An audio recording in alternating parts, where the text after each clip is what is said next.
Today I have a special guest that has a very interesting journey in the real estate world. And you're going to see, I'm not going to tell you more information about it, but it's important to stay at the very end because Javier Paredes, which is my guest, is the guy that is going to teach you how to scale a business from a house hack strategy to build up a huge portfolio, not only on Airbnbs, but single family homes, but also in multifamily and other asset class. Stay tuned.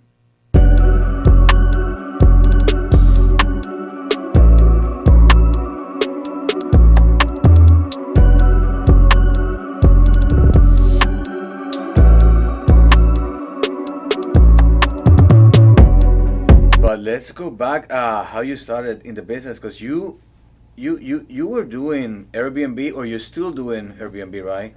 And that was your first real estate business venture. Yeah, actually, me starting out in the real estate, my first foot in the door was kind of like these guys. They sell residential real estate, and I quickly realized how transactional the business was. Right, like you can make really good money as being a realtor, but at the end of the day, you're only as good as your next sale. And not only that, you're actually building a business that's like really hard to exit. Like, how do you exit being a realtor? Do you? I haven't heard about that before. That's what I'm saying. So Yeah. like, it's not like you build a restaurant and you can exit it one day, right? Right. Because it's successful. People, you actually have an asset, right? With being a realtor, again, you're only as good as your next sale, and at the end of the day, you don't really have a sellable business, right? So I understood that very early on, but my real foot in the door was being a realtor and seeing the power of real estate. And at the time, I was selling a lot of properties to investors, and I got to kind of see the recipe of what they were doing with these properties. And I was like, I need to be an owner of the product that I'm selling. I felt like the Kirby vacuum guy who door knocks and doesn't own the product they're selling. And I always tell people, if you really want to sell anything at a very high level, own the product that you're selling. Right? I tell all salespeople that. And so In any industry. in any industry, Yeah. right? You should own the product you're selling because Absolutely. that shows that you believe in it. Yeah. You know what I mean? So that was actually my foot in the door, was being a realtor. And I took advantage of, at the time I took advantage of, being a real estate agent and getting paid to buy real estate. So funny enough, my first 2 years in the business, I was the 1099 employee, because that's what we are as realtors. We're 1099 employees. And obviously, I tried to go to the bank to get a loan, and the banks didn't trust me because I was a 1099 employee. And hey, we want 2 years of income, this and that, blah blah blah. And this is before I knew creative. This is years before I understood creative finance. How many years? I've been in the game since 2015. I got my licensee. I was a licensee in 2015. At the end of 2015 is when I started my journey. So this is in 2015. This is in 2015. Yeah. Okay. Fast forward today, obviously we're in 2014, and a lot has happened in that journey. But I'm just talking about from the time I became a realtor and got my foot in the door, was becoming a real estate agent. And I was actually smart because early on I realized, like, this is a transactional business, and this is a business I can't really exit. Like, think about, you spend majority of your life building something, and I can't turn around and sell it, right? But you know what? I like that mindset because not everybody's thinking that way. No. Because people are building a business just because they want to make money. They want to be free out of their W-2, but they don't think about their exit in the near future. 100%. You should always think about your exit first, and most people don't. Right? They get into any business. Most business owners don't think about their exit first, and it actually should be your exit first. Yes. And most realtors, unfortunately, are, trained. They're brainwashed to think like, hey, I'm going to sell this next piece of real estate. I'm going to collect this next commission check. And they go out and they just spend and splurge their money on all these type of things. And they don't own the product that they're selling. I didn't want to be one of those guys. I knew that I was in an industry that it was super important, and it was super important for me to own the product that I was selling, which was real estate. Why is that? You were doing sales before for another company? No. I was actually, to kind of rewind a little bit, I was actually never in sales, actually. What really got me into real estate and my first introduction into it was I was renting a bedroom at one point for $400 a month. This is when I transitioned into Orlando. I'm born and raised in Miami, lived in Miami as a little boy, left Miami about at 12 years old. There's a little town north of, or little town, I call it little town, little city, called Ocala, Florida. It's the horse capital of Florida. And I lived there because my mom wanted to move from Miami to Ocala, which I hated. And nothing to do, nothing going on, not much opportunity. And I moved there, and I lived there for about 10 years. And I realized, like, I maxed out all my potential in Ocala. So I remember when my lease agreement up, I'll never forget, I remember when my lease agreement was up. And I went from Ocala, my lease agreement was up. I was like, you know what? The next closest, biggest city to us was Orlando. I had $16,000 saved in my name. And I rented a bedroom. I was like, yeah, let me just test it out. That's the reason why I rented a bedroom, really. I could have got like an apartment or something, but I was like, let me just test it. I don't want too much investment into this city.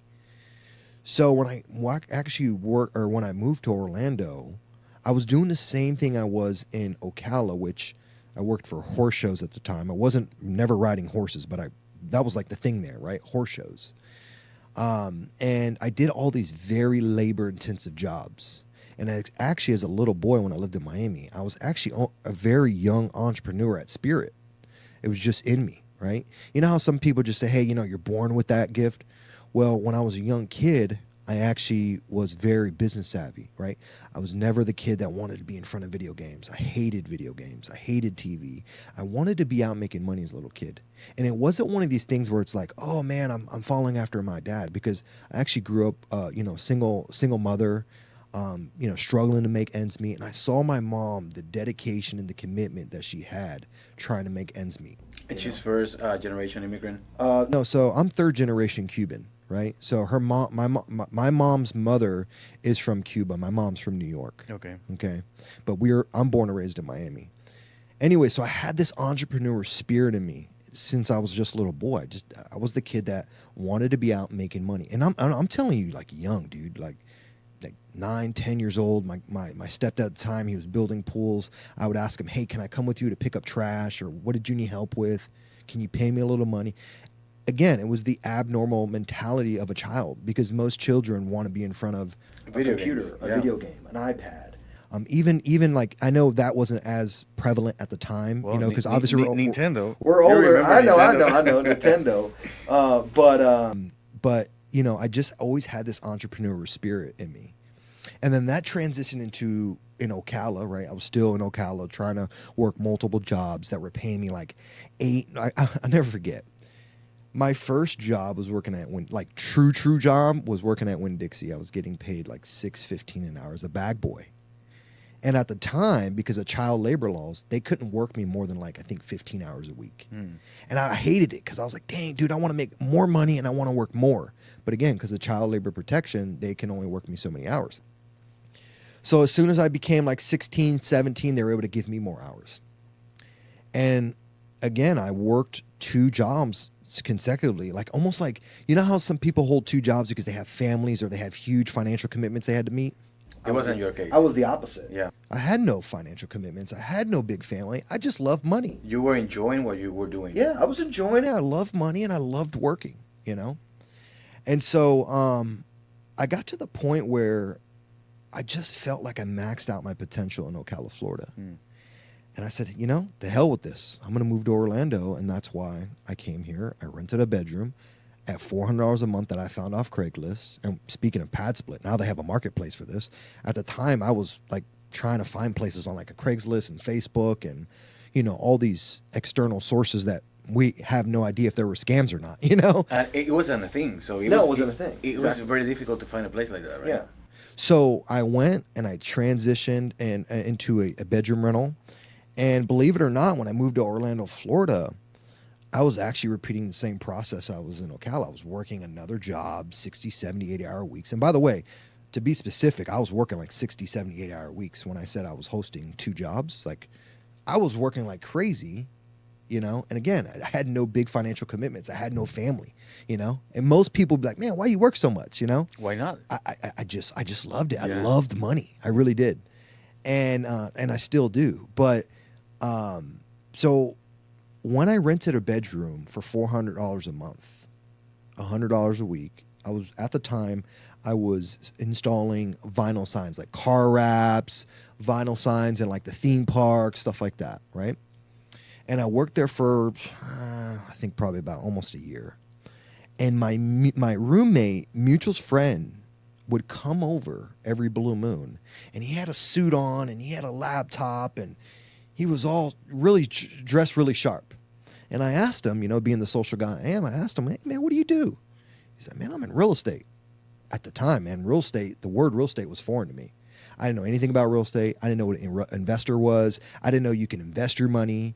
I always had the broken mindset of like, hey, I have to work hard to make money. That was it, right? I didn't realize there was all these other sources of ways I can make income.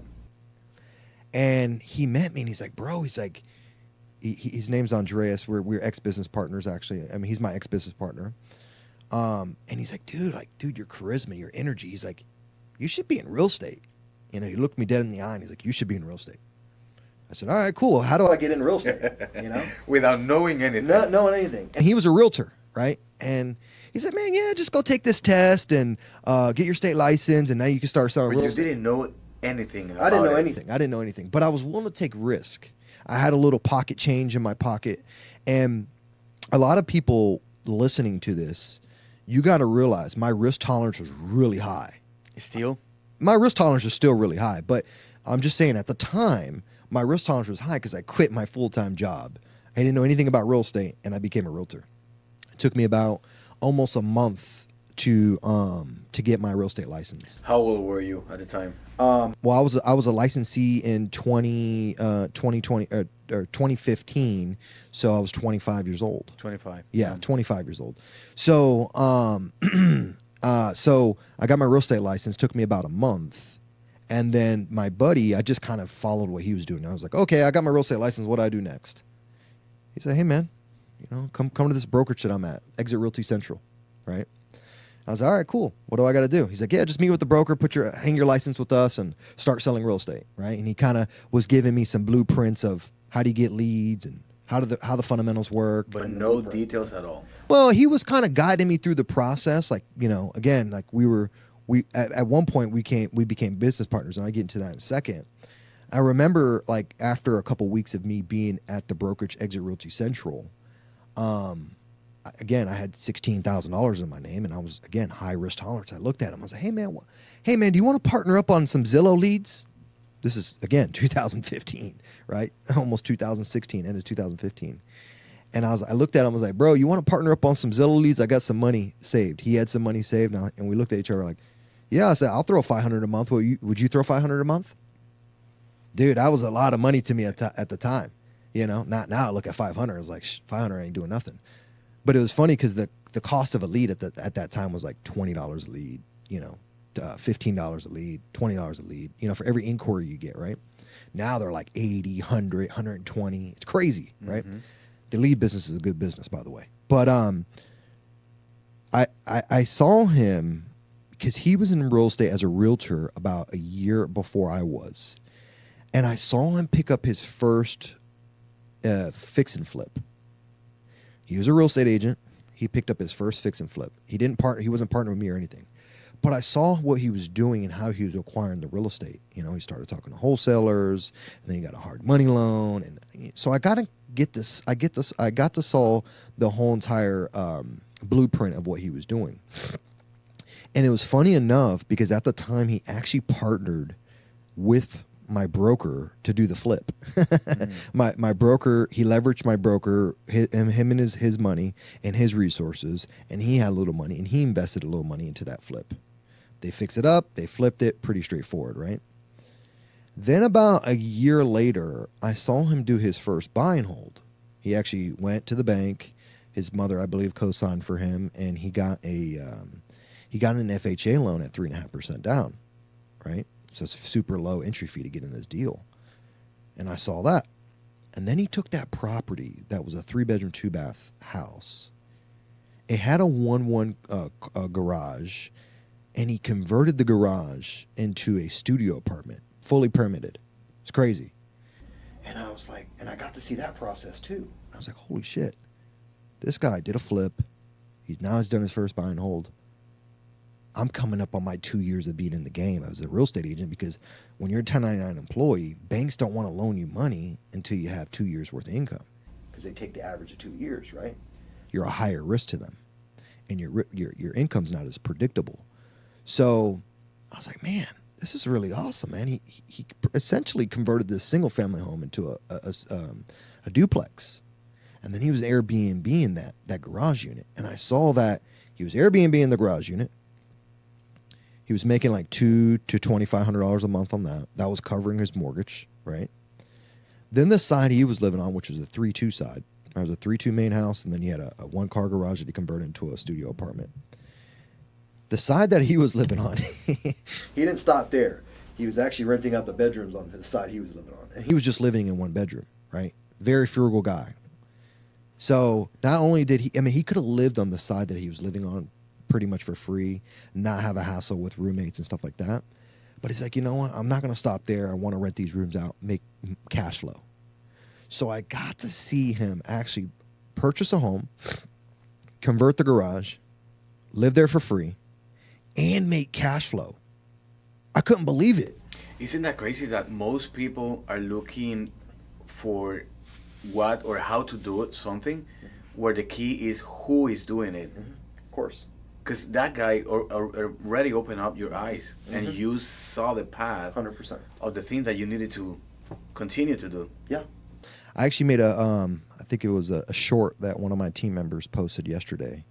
And in that short, I was being interviewed on actually, I think it was on Oriana's podcast. I was being interviewed on a podcast. I said, anytime I want to learn something new in life, I find out who's doing it the biggest, the baddest, the best, and I want to learn from that person. And leverage that. Like, for instance, right now, I'm looking to pick up RV parks.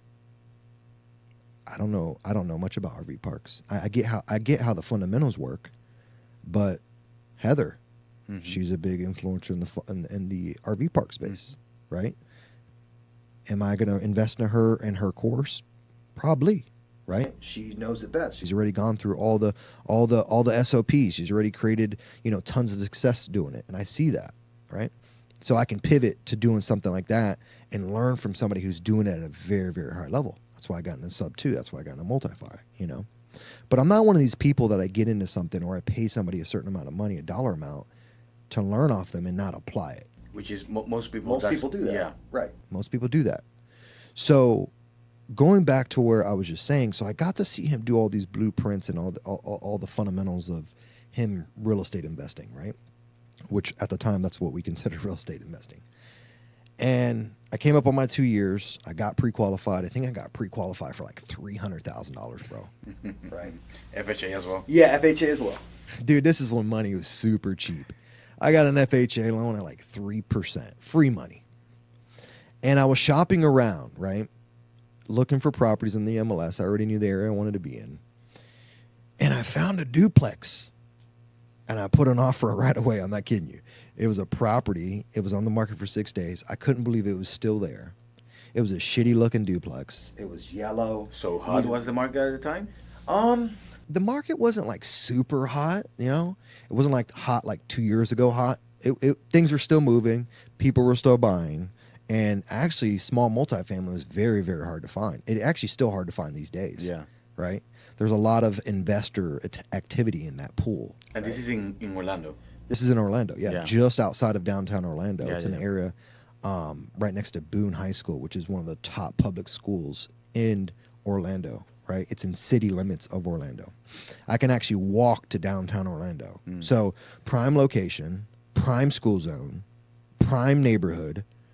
I mean, I struck a gem. I couldn't believe it. You still own it? I still own it to this day. You won't sell it. I'll give you the quick scoop on this one, right? So I bought it 3.5% down. Now think about this. Us as realtors, we get paid to buy real estate. Isn't that beautiful? Yeah. We get paid to buy a piece of real estate. One of the best asset classes you can be in your life is real estate, right? So I was like, okay, I get paid to buy real estate. And this is one of the perks about being a realtor. I love it. You get paid to buy the deal. You can negotiate your own deal. And you can even negotiate to get concessions. So this property is really shitty. It was old. The other side, the far side was a 2-1. The side that I was planning to live on was a 2-1. It was a corner lot. Oh man, this thing gets better. It was a corner lot, and it needed a lot of work. It needed about $40,000-$50,000 worth of work. You didn't have the money. Well, hold on. With FHA loans, you can actually buy a duplex, right? You're actually able to buy a duplex with it, right? So I negotiated for the seller to give me, I think it was like $10,000 or $15,000 in concessions. So I got my commission. I paid that, or I allocated that toward closing cost, right? The cash to close, and then I got the seller to cover my closing costs. So I bought the deal. I want to say my cash to close is probably like, man, I have to pull up the HUD. It was probably right around like maybe 12, 13K I got this house for. But I had to close on it, do all this work. But I brought a lot less money to the table. Yeah. And at the time, again, this is my 2-year mark as a real estate agent. At the time, I was saving all my commissions. I again, coming back to where I'm coming from, like I was a very frugal guy. Like I used to be my friends hated hanging out with me. I was the penny pincher of all time. Literally the penny pincher of all time. I didn't want to spend money. I just wanted to keep it, make it, keep it, make it, keep it. And so I had the money to invest into the rehab. And I bought the property, closed on it, and I started rehabbing the FAR unit that I wasn't planning to live on into an Airbnb. So I did the kitchen, I did the bathroom. I did some really light cosmetic stuff, but even though I did the kitchen, I didn't rip out the whole entire bathroom. I just did the glazing on the bathroom tiles, put a new vanity, new mirror, new light fixture, and then the kitchen, that's where I did the most invasive work onto the house. I put new kitchen cabinets, countertops, and some appliances. I kept the same floors, painted the unit, called it the day. Right? I wanted to be the least amount of money in this deal, but make it look pretty at the same time. So the side that I was living on, I was actually advertising a room for rent, which I rented out at the time for $750. So I was Airbnb one side, just like my partner was doing. The side I was living on, I was renting out one bedroom, and I was living in the other bedroom. So basically, you had 3 units. I had the Airbnb 2-1, and then I had the side that I was living on, which is a 2-1. I rented out one of the bedrooms in the 2-1 side. Oh, essentially, yeah. It's kind of like a PadSplits thing. So, yeah, well, co-living, yes. Yeah, I did a co-living with one side, right? And the side that I was living on, I was collecting $700 a month, $750 a month. The other side, I was renting Airbnb in, and I had no living expenses. So this is when I really, really saw the power of real estate. Even though, this is the thing, guys. When you're watching this, you're not going to hear us say a lot of things that you might want to implement. But there's no better education in your life than you actually doing what you want to do, right? You want to lose weight, you go to the gym. Then you see a result. Well, even though I can watch so many gym videos to seeing people getting fit and have inspiration from videos and reading content and all this stuff, the most powerful thing is you doing it. Mm-hmm. But you have to take imperfect action. I didn't know really what I was doing. I just kind of knew about houses a little bit at this point, going through all the inspection reports from all the houses that I sold. So I had a good understanding of the fundamentals of real estate and the components of a piece of real estate as well, like inside the components, like the plumbing, the AC, the roof, the electrical, which I call the hearts and lungs of the property. And once, I would say, when I closed on it, rehabbed it, lived there for almost about a year, I saw the true power of real estate, dude. Think about everybody's biggest living expenses is a car, their mortgage, or their rent. I owned a what did I own at the time? I think I had did I have my Tesla? No, I owned I think I had a truck, a paid off truck. I didn't have any rent. I had a mortgage, but that was being paid for by the Airbnb. What was the mortgage at the time? Probably around I think it was around $1,800. Which is not a big deal compared with the money that you were making on the deal. Plus, again, I was making $750 a month from the rent. And you were house hacking as well. Yeah, I was house hacking the side I was living. Yeah. So then I took it a step further on the same exact property. Now, mind you guys, I bought this for $280,000. Okay. Today it's worth $600,000. But what I did was both the 2-bedroom, 1-side units, one side was 2-bedroom, 1 bath, the other side was 2-bedroom, 1 bath. They both had carports. And I hired a contractor to enclose the carport into a living space. So the side that I was actually living on. So now I actually got it permitted to essentially be a triplex, right? We built a studio apartment out of the carport. So a carport's about 150 square foot approximately. And we took that. This square footage on this carport was actually 224 square foot. We took it and we created an exterior door, a little kitchenette, a little living area, and a little place for a bed.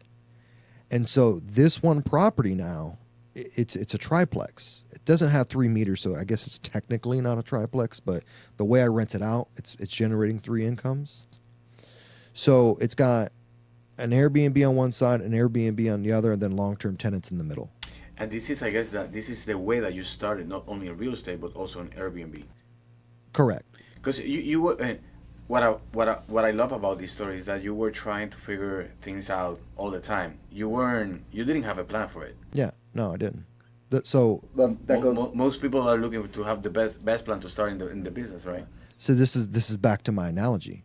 Like, I can watch gym videos all day on how to get fit. Yeah. I can read about 6-packs and diets and this and that. You won't get any But results. unless you go to the gym and you put your ass on a treadmill or you start lifting weights on a daily basis, and if you're not consistent at it, you won't get good and you won't see results. Mm-hmm. The problem with us as humans, we want instant gratification and everything, Yeah. and we don't want to be denied on nothing. Yeah. Right? We don't take rejection as humans really good. That's with anything, by the way.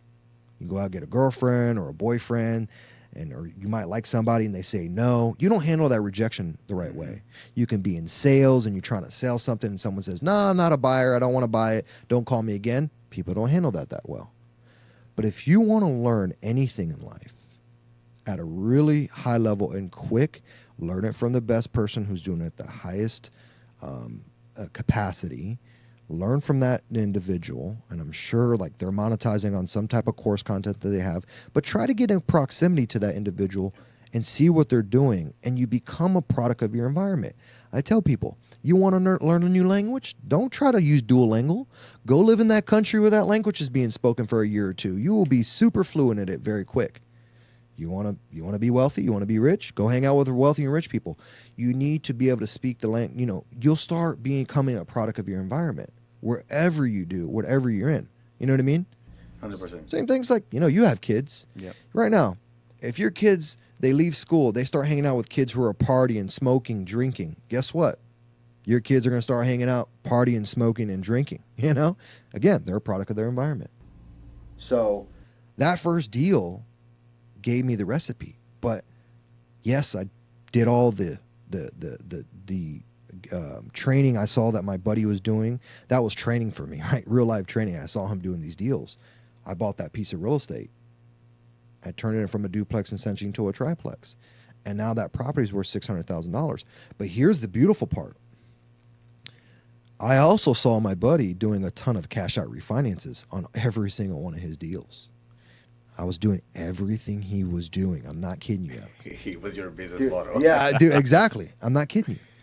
He's doing cash out refinance. But he knew what he was doing.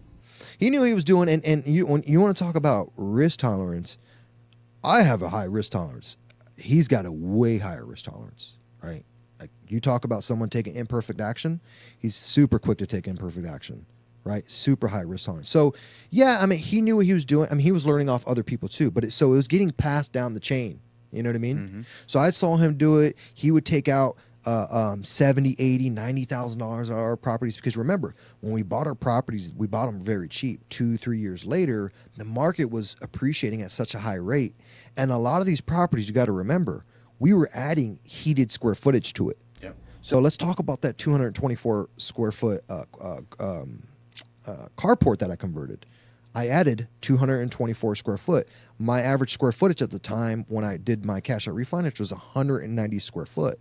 So if you take 190 and times that by 224, I just forced appreciated my property that much. So when I bought the property, I bought it at 280. I believe when I did my cash out refinance at that property, it was like $475,000. Right? After how many months?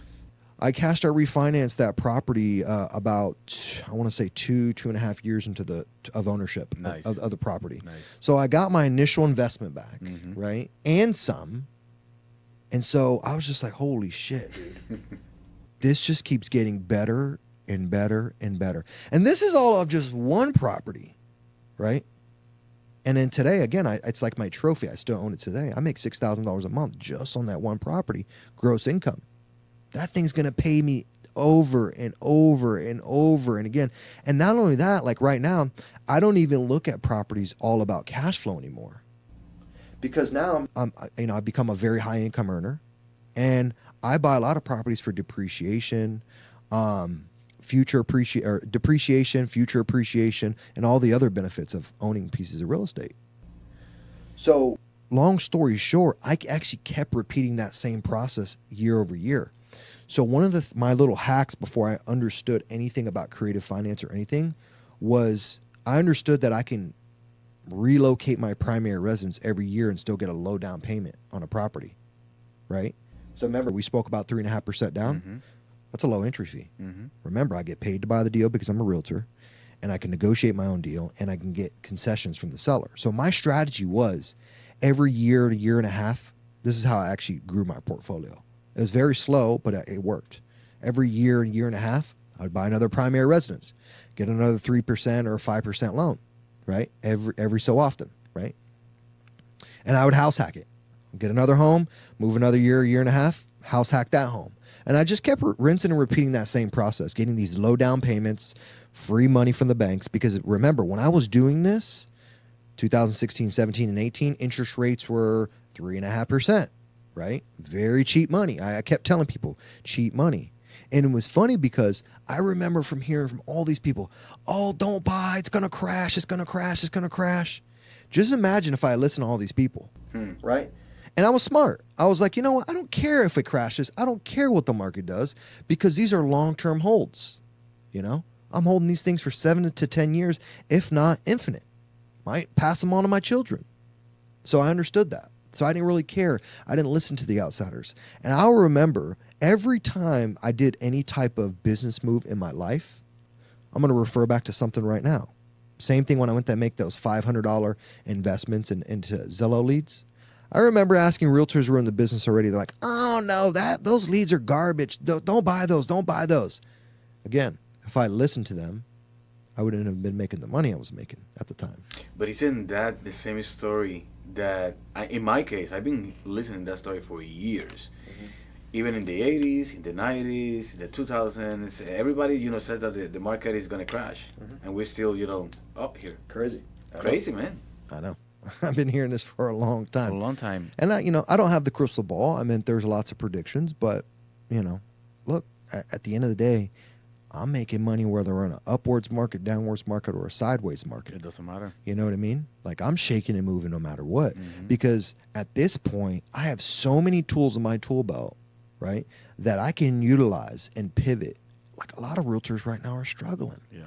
It's because, again, they're so focused on that sale. They were never focused in real estate investing. So right now, their paycheck is contingent upon market sales. You know what I mean? Mm-hmm. They don't have any other tools in their tool belt.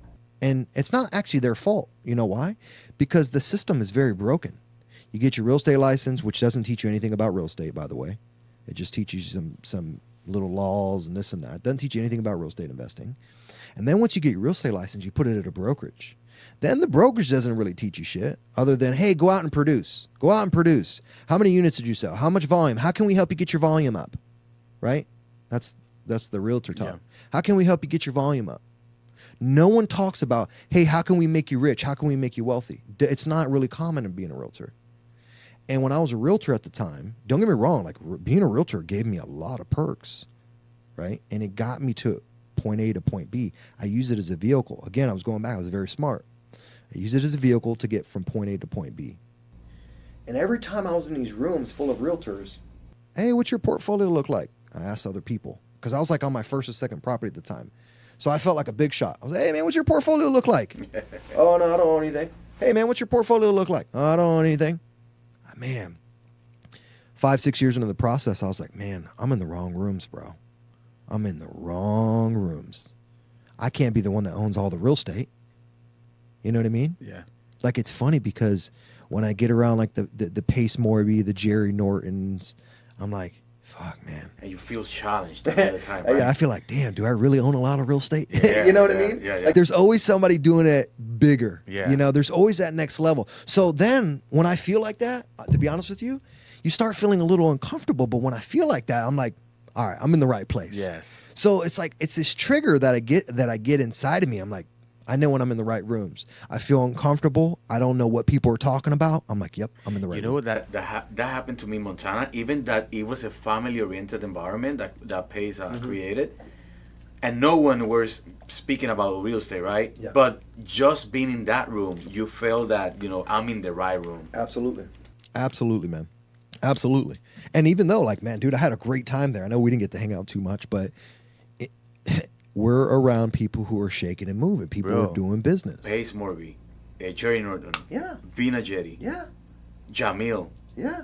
bro. Yeah. Yep. Yep. I even ran into a big short-term rental guy. His name's Bill Faith. I don't know if you know him. No. He's like the Pace Morby of short-term rentals. He was in Montana as well. He came and visited at the dinner that we had. He came and visited because he owns a bunch of properties in Montana. Okay. So he's like the Pace Morby of short-term rental. He actually stopped in. So like, you're around high-level, high-caliber individuals, and the funny thing is like, we get to see how they think, what they talk about, Yeah. who's their circle. Their body language. Yeah. And what you start realizing after a while is like my friend groups only get like, I'm getting such tight niche on my friend groups. I don't want to just let anyone into my circle. You know, as your status starts raising, you just don't let anybody in. You know, there has to be a threshold.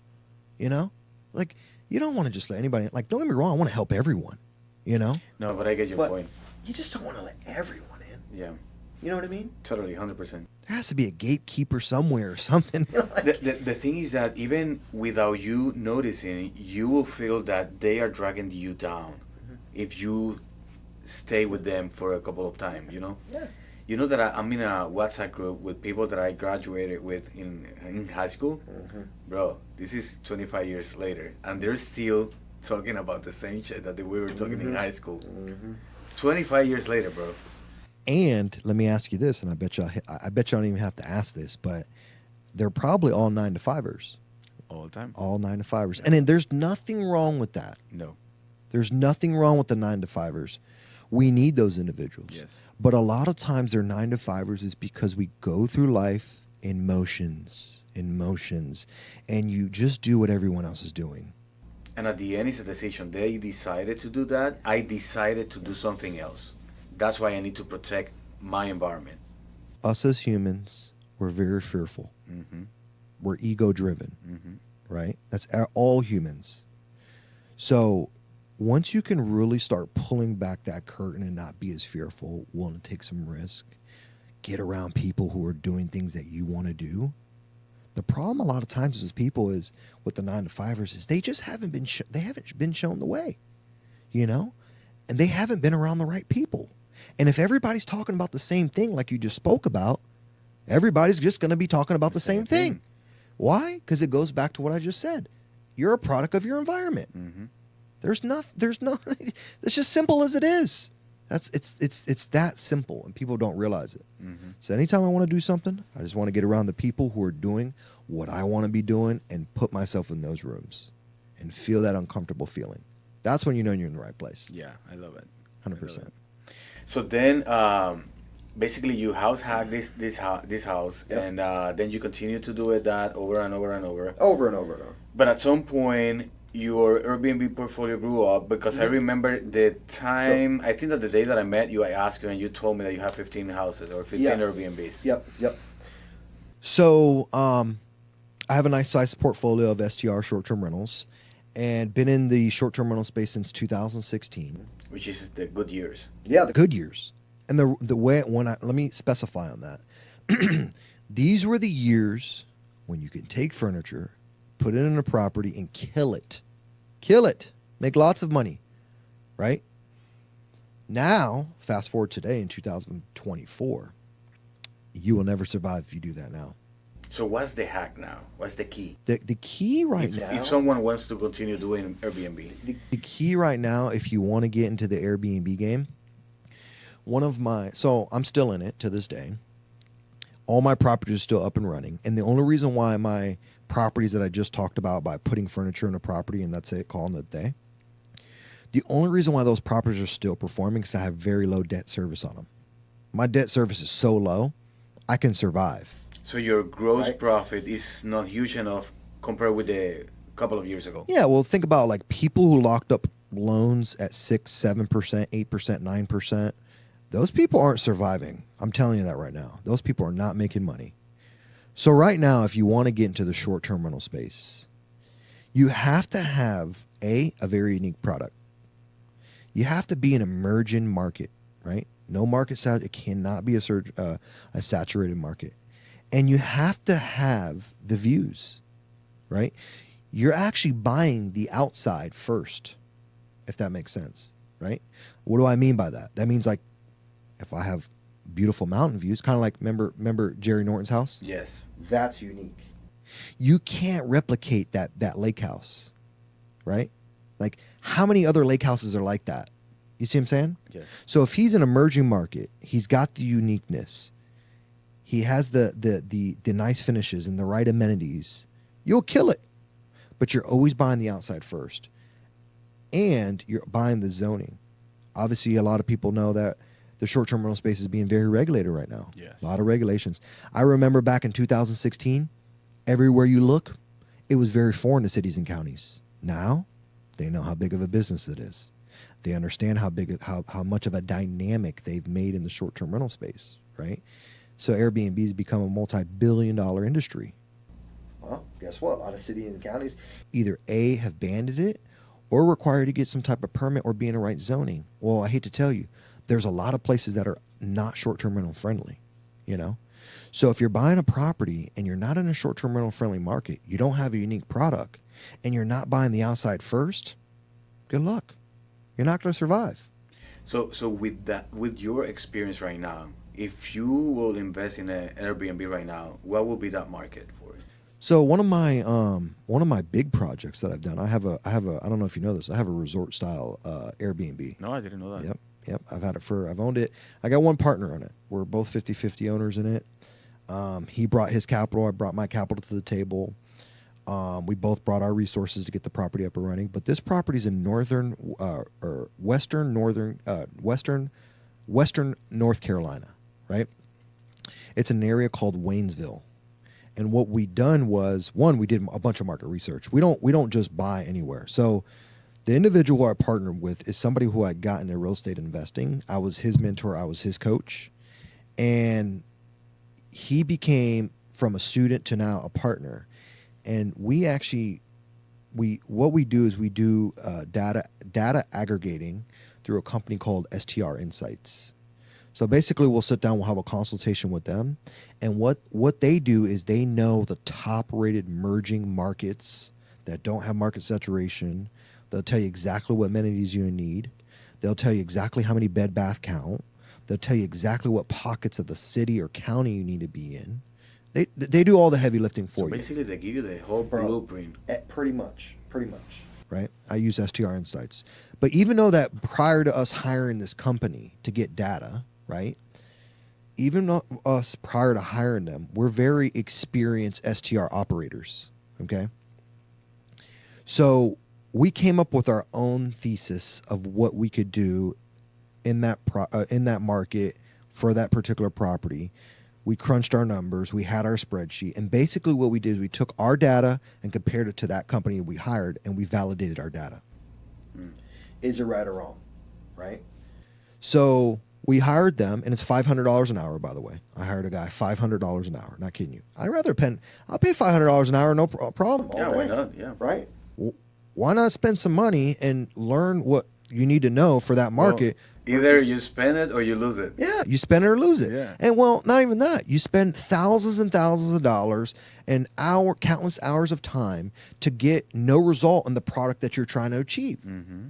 So anyway, so this is a resort style Airbnb. It's a very nice property, very huge.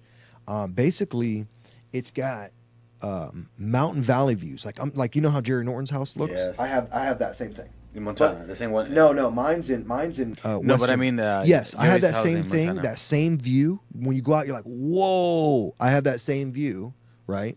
Minus the lake, but that same exact view. Nothing's obstructing my view, right? So we bought, again, going back to what I said, we bought the view first, okay?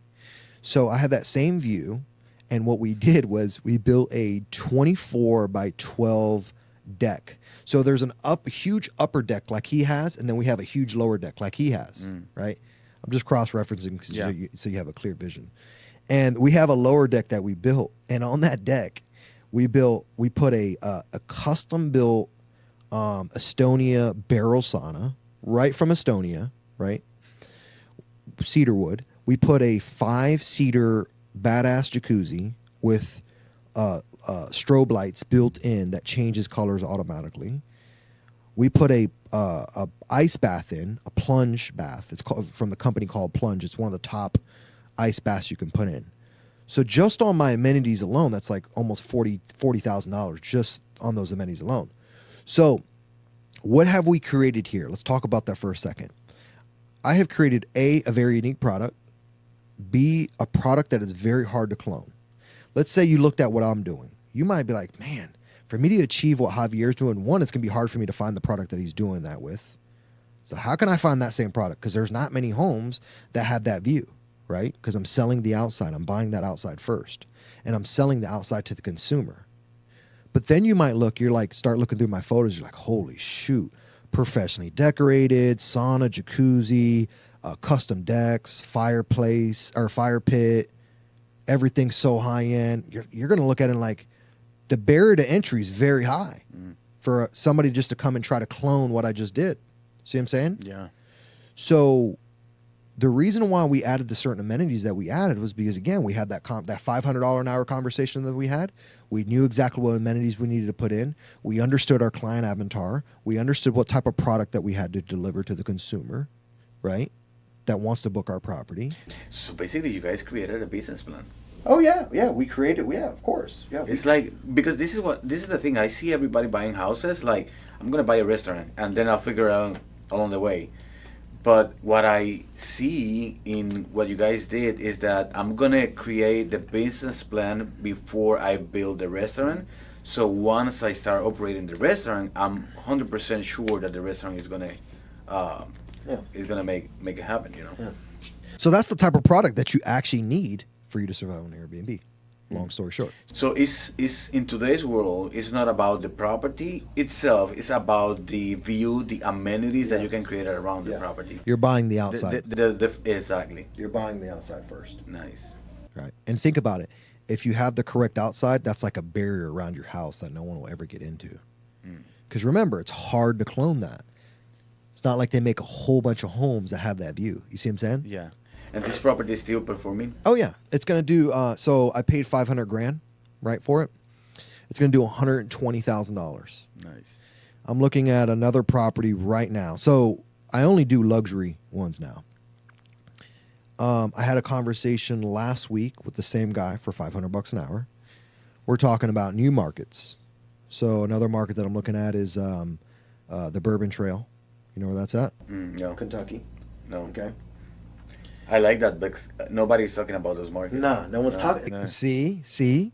Oh, let's not air this, man. Let's not air this shit. I'm giving value to you guys. But that's the thing. No one's talking about these markets. They don't know them. They don't think these markets are good. You see what I'm saying? Yeah. But I know stuff that they don't know. But this is because of the data that you are having access to. Yeah. I've hired a data aggregator. He's just aggregating data. He's a professional at what he does. He sits there and mines data all day for short-term rentals. So we use a company called SER Insights.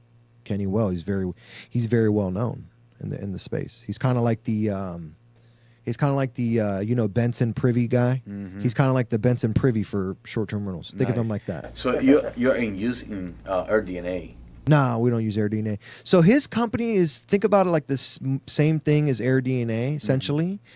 But at a high level. Yeah. Higher level, a little more hands-on, data's more accurate. Think of it like that. Okay. But same business concept.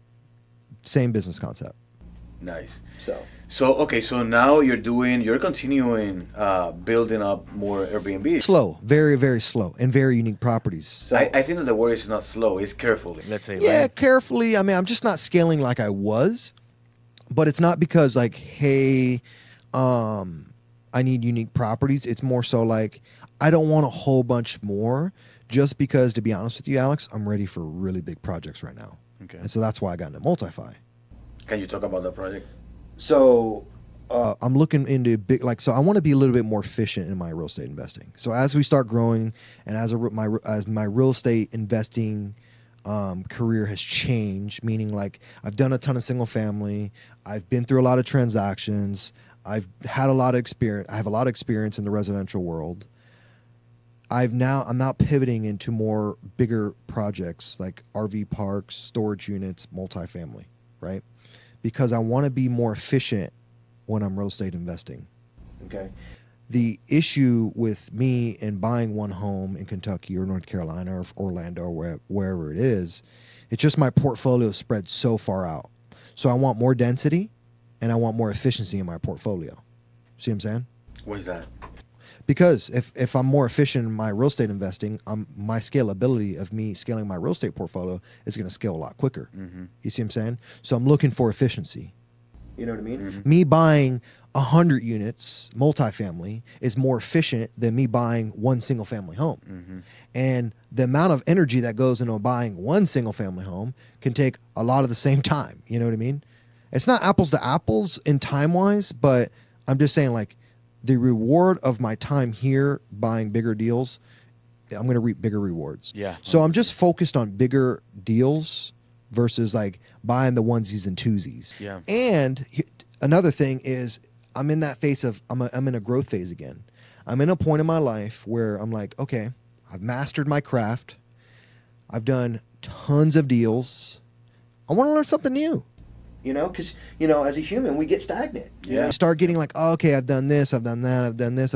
It's the same thing over and over and over and over again. So I'm just ready to learn about a new asset class. I'm ready to learn about taking down bigger deals, and I'm gonna take down bigger deals. Are you gonna syndicate these deals or? Eventually, yeah, syndicate, but I might just open up a 506c, 506c and raise. But yeah, probably do some syndications and stuff like that. With the RV parks, I'll probably, you know, because those are a little bit easier to take down, because you can get like a 40 to 60 pad, but, you know, depending on the market, obviously. And a lot of people are like, oh, no, that's not true. You're probably going to be about like $2 million for like a 60 pad, maybe, you know, 2.5 mil, maybe as low as like 1.5 mil, depending on the market, right? Lots of variables to that. But with the bigger deals, like 100 unit plus, I would say like multi-family, you know, quick buy box, so you guys know, is like, I want like value add 75 to 100 units or more. That way I can actually place management on site. You can afford management at that point. Obviously, the smaller multifamily, it's harder to afford management. And I think I talked to you about that before. Yeah. That you have somebody that does some smaller management stuff. What asset class are you I would say C class. I think for me is the sweet spot. Yeah, as C. Yeah, see, because D is the war zone. Yeah, no, and I know. And B sometimes you don't cash flow. Yeah. So I would say, like, so yeah, I agree with those things too. So I want to say C asset class, value add. I would love Florida. I would love my backyard, but that's probably not going to happen. But I would be okay with, you know, Georgia, North Carolina. I'm in those markets already. I have really good teams in those markets as well, and I have really good connections in those markets. So East markets, East Coast markets are really good for me. I want to start there. So, and then with RV parks, I definitely want to be, I would say minimum of 60 pads plus, 50 to 60 pads plus. In Florida. Again, I would love it in my backyard, but it's not going to happen. Yeah. We all know that's not realistic. Yeah. But that's also good too, because then I'm not like trying to micromanage my asset. Yeah. You know? Yeah. Like what I noticed, like if I buy a home locally, I want to drive by it every single day. You know? Okay, so Airbnb, multifamily. Well, we haven't talked about PadSplits yet. No, we haven't talked about PadSplits. Bro, you are Actually, pivoting, huh? In a lot of strategies. Well, and I don't want people to get anything wrong. Everything else I'm done, like, I'm very well delegated. I have teams, right? I have people that I that handle all my pad split properties. I have people who handle all my Airbnb. I'm not really involved anymore. How many people do you have in your team? I have 4 Pakistani VAs that work 24 hours a day, meaning like they work shifts. So I have customer service 24 hours a day, 7 days a week, 365 days a year. They're from Pakistan. I hired them from Upwork. A lot of people get caught up in the hiring process, but I hired them in Upwork. They do all my customer service stuff. On my internal team, they're on my internal team. I manage all my teams through Slack and WhatsApp. And then I also have a full-time TC that does all my transactions. I don't handle any type of paperwork.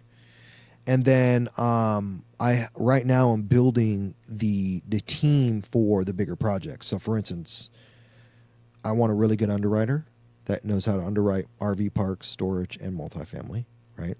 Eventually I'll hone in on one of those 3 really in-depthly. And actually, one thing I forgot to mention is one of the reasons why I'm considering RV parks and boutique hotels is because it's a natural pivot. Think about this. I've been in the hospitality industry now since 2016, right? I've been doing Airbnb.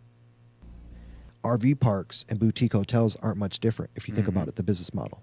You just have a lot more density and you're more efficient on your investment. Have you considered to do a boutique hotel in Puerto Rico? Well, no, I haven't. No? I haven't considered. But you know the reason why, right? Well, you get they give you the big tax benefits, credit, yeah. right? They give you the big tax benefit and stuff like that. So I'm familiar with it. I think it's $400,000 they'll give you back of your. No, so basically you get a 40% tax credit out of your purchase price, rehab costs, and your first year of expenses. And you don't have to keep it for yourself. You can sell it on the secondary market for 95 cents on the dollar. So basically it's a cash injection back to the business. Right. Cool. So no, I haven't yet. Plus, you don't pay taxes. You cut taxes. I love that. Yeah, they definitely want to bring in more tourism housing or tourism spots. And PR, is still a U.S. territory. It's a hot market for the tourism. I agree. I don't know anything about that market, but I hear tons about it, and I have a lot of people asking me. Yeah. But going back to what I said, it's a natural progression. I've been in hospitality all these years. I've hosted thousands of people. I have over 1,200 reviews. Like, it's a natural progression to get into RV parks or boutique hotels. Wouldn't you agree? Yeah. Right. I already understand the business. Yeah. I understand the business at a very high level. Now, multifamily, a little bit different. Storage units, different, right? Those sides. But it's easier. Multifamily compared with hospitality is more difficult to deal with. Right. You're saying hospitality is? Yeah. You're more hands-on, right? It's a 24-hour business if you think about it. Because, the reason why I'm bringing this up is I love that you went through the difficult strategies or exit strategies in the business. So now if you're going to involve yourself in multifamily, you're going to feel it. It's easier. Yeah, no. And I'm more excited, again, because I have density. I'm more efficient on my real estate investing. You have your team model now. Yeah, so I'm building that team. So going back to what I said, like I would love an in-house underwriter. I would love that. That's like in the perfect world, but it might not happen right away. You know what I mean? Because think about this: if I can have somebody solely focus on underwriting, like I can have the conversation with the commercial brokers or the sellers. I can raise the capital. That's not the problem. But it's not that I don't understand underwriting. I just don't want to do underwriting. I don't want to play with spreadsheets all day. Yeah. Right. But it's very important to me as an operator. I understand underwriting because you also want to be able to pitch your deals very well. Yeah. You know what I mean? You can't just not understand underwriting. You have to understand underwriting to a certain extent. And you want to make sure that the numbers work. And you want to make sure the numbers work, right? Because again, your name, your brand is on the line. Yeah. So I want to make sure that the investors who are deploying into, let's say, my 506C, I want to make sure that they get a return and their money secure, because we all know the saying, you make an investor money, they're going to keep investing. Yeah. Somebody you make money, they're going to keep investing. And it actually only gets easier. If you make somebody money and you go to ask them for money again, or let's say you go through full cycle and you say, hey, you know what? Here's your money back. We have this other project. You want to, keep the money. Let's keep it rolling. Well, they don't want the money. They don't want the money back. They just want to know their money's worth. They want the returns. Right. The hospitality businesses like, RV parks and boutique hotels, those are definitely on the radar.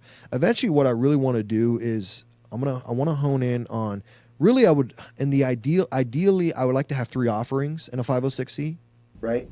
One of the offerings would be multifamily. One of the offerings will be boutique hotels, and one of the offerings will be RV parks.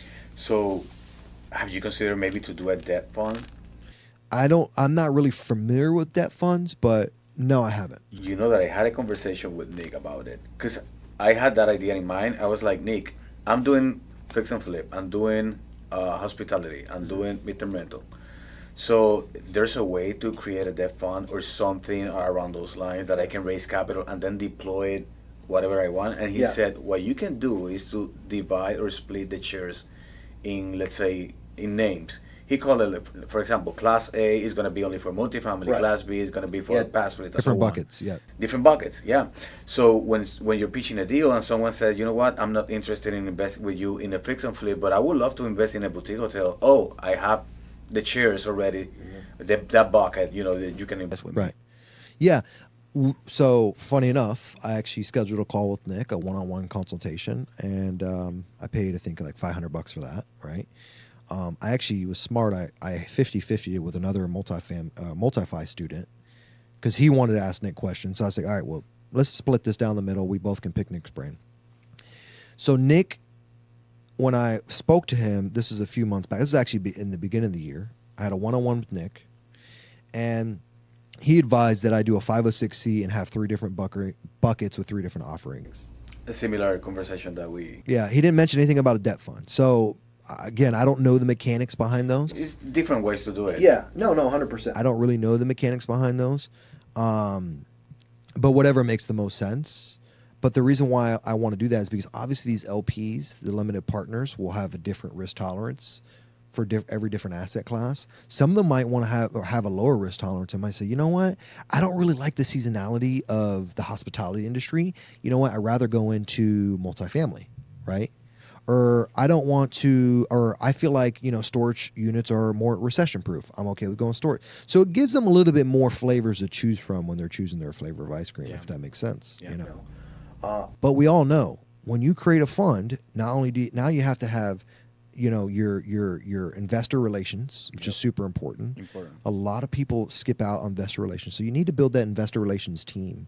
And that team needs to be a group of individuals who are doing the mechanics behind the investor relations. So that's a team you'd have to have there. And then you need to have your front end team that has your underwriter is ready to go and ready to look at deals and underwrite deals and stuff like that. And then you have someone like me where I'm the face of the company, where I'm out raising the capital, I'm out pitching the deals and stuff like that, So all that really is being built, and I'm working on cultivating that. I don't know if you know Miguel from Multify. He's the underwriter. Oh, yeah. Multify? Yeah. So me and him, actually, we're supposed to have lunch today. We didn't have lunch today. He lives here in Orlando? Yeah, he actually does, yeah. Yeah. He lives here in Orlando. We actually have lunch today, and I was just going to kind of pick his brain. So he's supposed to be a really good underwriter, and I was just going to kind of pick his brain on some stuff like that. But ideally, I would love to have my first person in the team would be a really good underwriter who has the vision and willing to put the sweat equity in. Because we know that these bigger deals, they take longer to make money on, right? But when you do hit, you hit good, Similar to the relationship that Paige has with Bo. Yeah. Well, he's paying Bo $25,000 a month. But he's giving him equity as well. Right, he gives him equity, exactly. Yeah. So actually, let's bring that up for a second. A lot of people think to get in real estate, you have to have a lot of money. Would you say that's true? No, not necessarily. No. You can give equity. So what is Bo doing? He's putting sweat equity in sweat equity physically working to get into deals, right? So he's underwriting. He's a high level multifamily underwriter that is not only getting I would say $25,000 a month is a pretty good salary. And it's interesting because now he owns a lot of properties with base. Yeah. Just doing the sweat equity. Correct. And so he's putting a lot of work in doing some high level underwriting to get into the deals with him.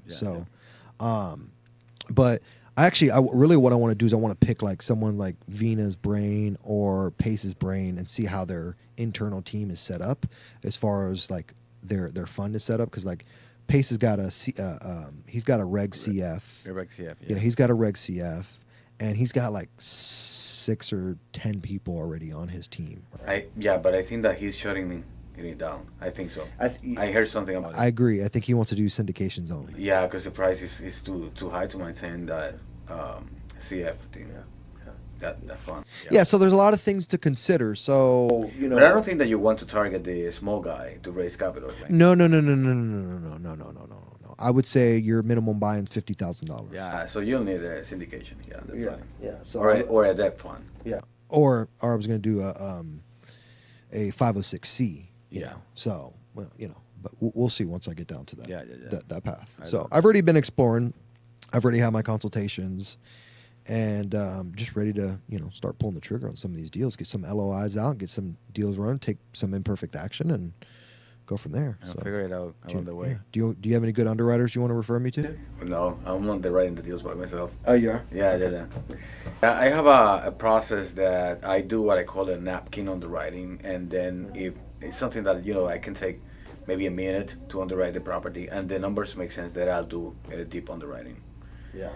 That's what I've been doing. But it's very difficult to pencil out in this environment with the interest rate because, It is. multifamily is very traditional driven. Right, exactly. It is. It actually, you hit it right on the head. Like, that's one of the things, honestly, I don't like about it is it's very traditional driven. Yeah. And that's why actually I like the storage unit in the RV park space, because you do see a lot of seller finance. Yeah. And you do in multifamily if you stay, I would say, under 50 units or less. Yeah. But once you start getting above 50 units, everything's pretty It's much very traditional. difficult. It's very difficult. Yeah, it's very, very very difficult. Very difficult. So, And it's interesting because I see people like Pace. I don't know if you saw the post that he did the other day, that that he's giving investors return out of the CF. oh yeah, the distribute. the I got fund- the a distributions, distribution. Yeah, I don't know what it is, but he was like, guys, I'm the investor that invested the most money in, 15K, yeah. and I'm getting $15,000 back. So it was like, it's difficult, to make it happen in this environment with the interest rate. Yeah, it is. It is.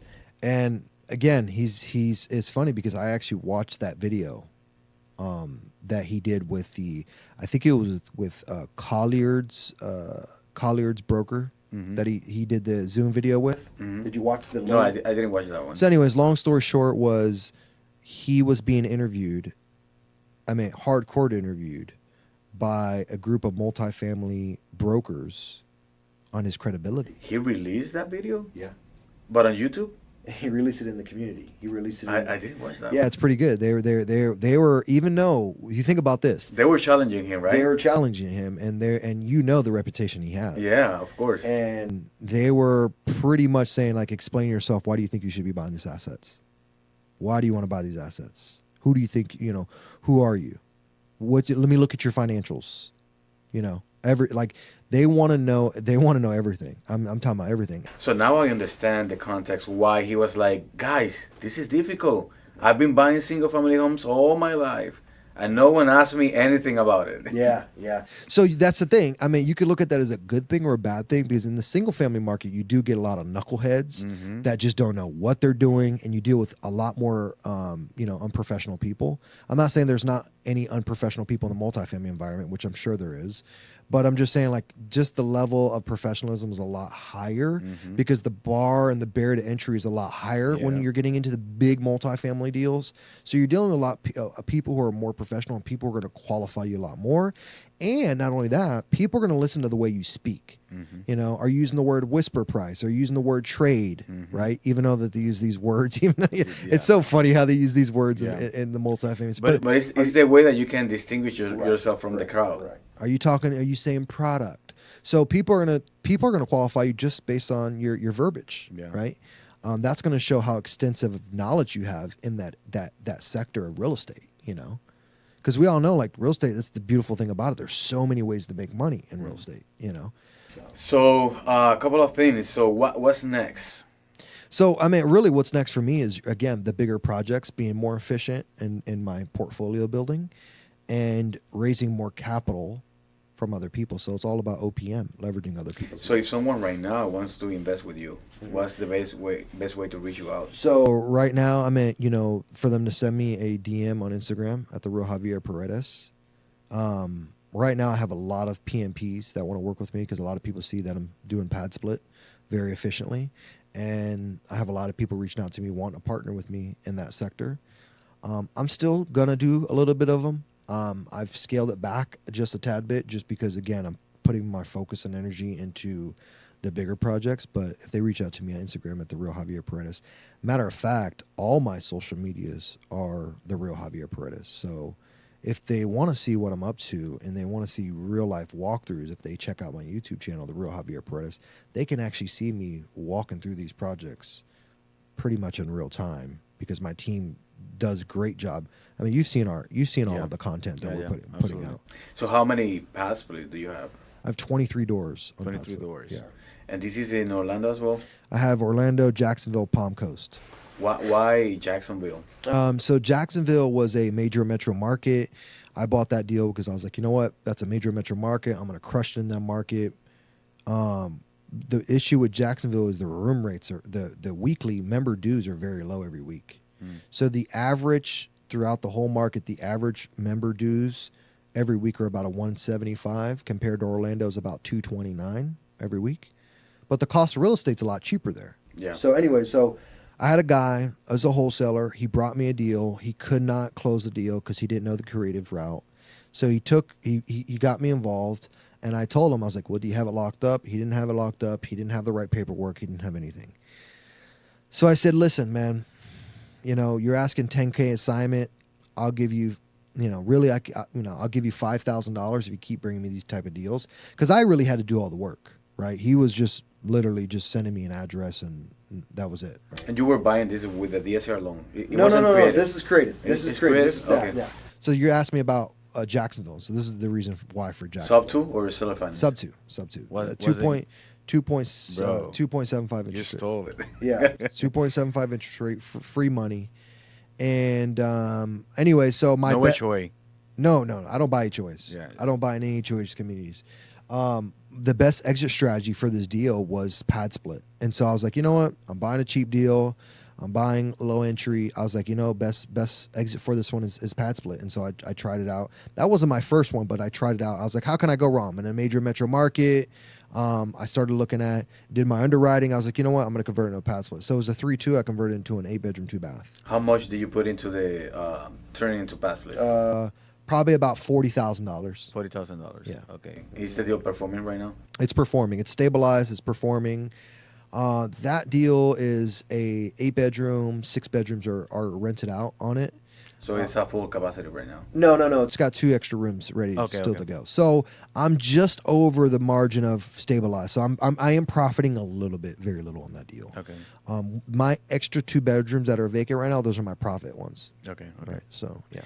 How is Orlando? Orlando's awesome, man. It's And how do you see Orlando on the PadSplit in the couple of years? So Orlando is when I first started when I first launched the Orlando market, there was about 400 investors that had actual PadSplit properties. Now we're almost at 1,000. The last time I checked. So the supply has supply has increased a lot. The market is still phenomenal because this market, you can actually still find some good deals. Real estate is not as cheap as Jacksonville. Our medium home price is right around $385, but I could still find some good deals. But I'm getting way more money per week than I am in Jacksonville. So Jacksonville, I'm getting I got rooms as low as $150 a week. And here is 200, right? Oh, dude, I get minimum. My lowest one's $229 a week. Wow. My highest one's $275 a week. Nice. So and my occupancy rate stays pretty much at 90%. There, I'm at 6 and I'm struggling to fill the other 2 bedrooms. So definitely you're gonna stay here in Orlando. Yeah, no. So my strategy with PadSplit has changed a little bit. So what I have done is my mindset at first when I did my first one was how do I take a property, chop it up to the smallest bedrooms I can, essentially create not prison cells, but create 90 square foot bedroom minimums, and how can I fit as many bedrooms as I can in the property. Then I went from that mentality to saying, how can I get as many bedrooms but premium bedrooms? Mm-hmm. So this is where the uniqueness in my STR. Yeah, you're bringing the STR. Yeah, here. I'm bringing my STR insights. So what's the uniqueness on PadSplit for you? So really uniqueness is making sure every single room has these three components. It has the desk, it's got a nice desk, it's got a refrigerator, and it's got a TV. And then you make sure you're doing really nice beds. So I'm not doing box spring beds. I'm doing really nice foam mattresses, nice pillows, get people really comfortable and make it feel very homey. And then on top of that, we make sure we decorate and put really nice wall art up. So we make it feel like, wow, it's really cozy. It feels good to be in here. Oh, this bed feels so good. I would love to Oh, see. yeah. You have pictures? Yeah, I got pictures. Oh man, I pulled my soda out of the refrigerator. I didn't have to walk to the kitchen. Mm-hmm. You know what I mean? Yeah. Convenience. Not only that, they don't have just convenience. You're really mitigating people from arguing in the kitchen because someone took their soda, right? Mhm. So, you know, you could start doing accent walls if you want, kind of like that, right behind you, right? So, there's not a whole bunch you can get uniqueness wise, but it's just you want to make sure you're doing that stuff. I would say at bare minimum, if you go on the platform, there's actually a lot of people don't put like no artwork, no desk, no refrigerator. It's just a bed, pillow, and that's it, right? Pretty much. So my investment strategy has changed with that class of asset is because I'm now going into coastal markets where there's zero competition. So if you heard what I said a second ago, I'm in Palm Coast. Mhm. I'm the only pad split in that market. Mm. So now I'm cornering the market. See what I'm saying? So there's no housing in that market. And there's no pad splits in that market. So what I've done is I've created a product. Now I'm cornering the market a little bit. So I'm charging more of a premium for my rooms. So again, going back to what I said, cost of real estate is very cheap, right? Which we consider very cheap. I pay like $350 for that home. My interest rate bought it subject to, and my interest rate on that's 4.5%. And then those bedrooms go for between like 220 upwards of 250 a room. So I'm getting Orlando rates in a coastal market that no one's in. Nice. So I've changed that because I've seen that like the supply has gotten really high in these major metro markets. Now that exit strategy of PadSplits super hot, I've gotten a little bit more dynamic in what I'm doing, you know. What you would say that is the average acquisition price for a pad split in Orlando? Yeah. Just the acquisition for the real estate, you're probably going to be about, 40, 50 grand. Full rehab. Oh, no. If you're talking about like from acquisition to the passive renovation to the holding cost to the furniture to all that, you're probably going to be about $75,000 to $80,000 into the deal. My brain, I'm an overthinker. So my brain is like processing the information. I'm like pivoting in my mind. What if we do this? What if we do that? What if I do that? Yeah, man. That's why I wanted to see pictures. Oh yeah, 100%. Yeah. Yeah, I'd love to see yours too. I know you got. I mean, some in Orlando. mine is not, and that's why I'm asking for the pictures because mine is in Atlanta. I know. I bought it from another operator. He was mismanaging the property. When I put the property on the contract, the property has 10 rooms. When I put the property on the contract, he has only 5 tenants out of the 10 units. When I closed escrow, we put immediately 8 tenants. I mean, we grew up the occupancy rate, and then a couple of weeks later, another tenant. So right now I'm 90% occupancy rate. And but he was renting out at 150 when the units were supposed to be rented at 180. So I'm still stabilizing the property. Stabilizing, right? But I'm cash flowing since day one because the Wow. acquisition price was 245. That's crazy. My PITI, and I got the worst loan, 999%. Wow. But my PITI is 1800. Right.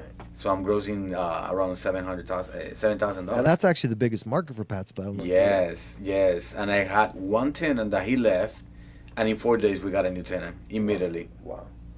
And who's managing that? I have a property management company. They do only PadSplit, 100%, and they own PadSplit for themselves as well. Okay, so they probably charge like They know what they're doing, Good. and they're charging me 9%. Okay, 9% of the gross revenue. Yeah. Cool. Which is cool. Cool. And I live in Ohio. I'm not gonna Yeah. handle that remotely. Yeah. What brought you to Orlando? Orlando, because Oriana, she invited me Oh, to do the podcast. you flew out here for that? Yeah, she wanted to do it on Zoom call, and I was like, forget about it. I'm gonna fly into the Orlando area, and let's do it in person. In person. Yeah, nice, man. Yeah. And then you came to interview me, right? You flew. Yeah, absolutely. You And flew- then from here, I'm flying out to Newark tomorrow. I was invited to speak another event for the Hispanic community. Nice. It's gonna be about Passport as well. Yeah, I see you're you're very vocal in the Hispanic community. Yeah, there's a big gap between the knowledge that is in English and what the Hispanic community have. They don't have knowledge available. Is there any like pace, like I'm just using pace more as an example. Is there like any pace morbis in the Hispanic community that is like really trying to educate the Hispanics? There's some. There's a guy, he's a very friend of mine, Julio Solis. He's in Charlotte. He's in sub too, actually, but he's not very active in the community. But he's doing wholesale, and he's very involved in the Hispanic community.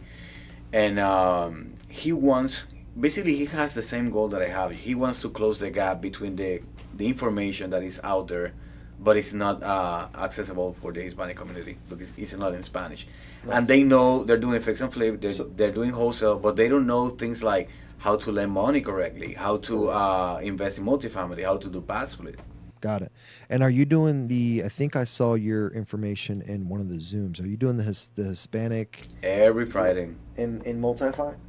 Or Well, sub two? yeah, I have a session. It was a test. Vina wanted to me to do it, and I was like, Vina, let's try it. But I don't know how many people are in the community. So there was like 3 or 4. There wasn't, it wasn't a lot. But I started it, and we've been hanging out together, doing a couple of things, underwriting deals here and there. Cool, cool. It's been fun, Cool. Cool. Yeah, yeah. And you, real quick, I know do you own a tech company or something, or a software company? I remember you telling me. It's an IT company. Okay. I started it in 2006. We Okay. started it with only $2,000 in capital. Cool. It wasn't liquid though. I had that money in a credit card. And that company is making 7 figures now. Nice. Yeah, we've been doing business in 27 countries. I have employees here in the U.S., Colombia, Puerto Rico. Cool. Yeah. So, prime example. That's a business you built, and you're what? Going to exit at some point, right? At some point, yeah. Right. Actually, I had an offer, but I rejected it because I'm doubling down right now. I'm buying 2 businesses. I want to expand the business, but the strategy to expand the business is acquiring 2 other businesses. Yeah. So In the tech world. in the tech world, Gotcha. yeah. So we use a lot of one of the business that I'm going to acquire is a logistic company, because we ship a lot of hardware, servers, computers, these type of things. And the other company, it's an IT. It's the same business model. It's an IT company here in the U.S., so I can expand the business here in the U.S. 80% of the business is in Puerto Rico. 25% of the business is in the Caribbean islands, and 5% is in the U.S. So I want to expand the business like heavily here in the U.S. On your own soil, right? Acquiring another business. Love it. Yeah. And you already know that business, so. Oh yeah, 18 years doing this. Yeah. So, going back to what I said earlier, being a realtor, you know how you built something, now it's huge, and now you have got an offer on your company. Which I rejected it. Yeah. Exactly. We would never have that. I would never get a call on my cell phone. Hey man, can I buy your real estate? Hey, you're selling $100 million in real estate a year. Can I? It doesn't happen. No. So that's my prime example, right? Why would you build something you can't exit? Yeah. So for you viewers, one of the most important things is if you're building something, if you're cultivating anything in life and it's a business, make sure you can exit it and think about the exit first. Yeah. That's what I want people's takeaway to be.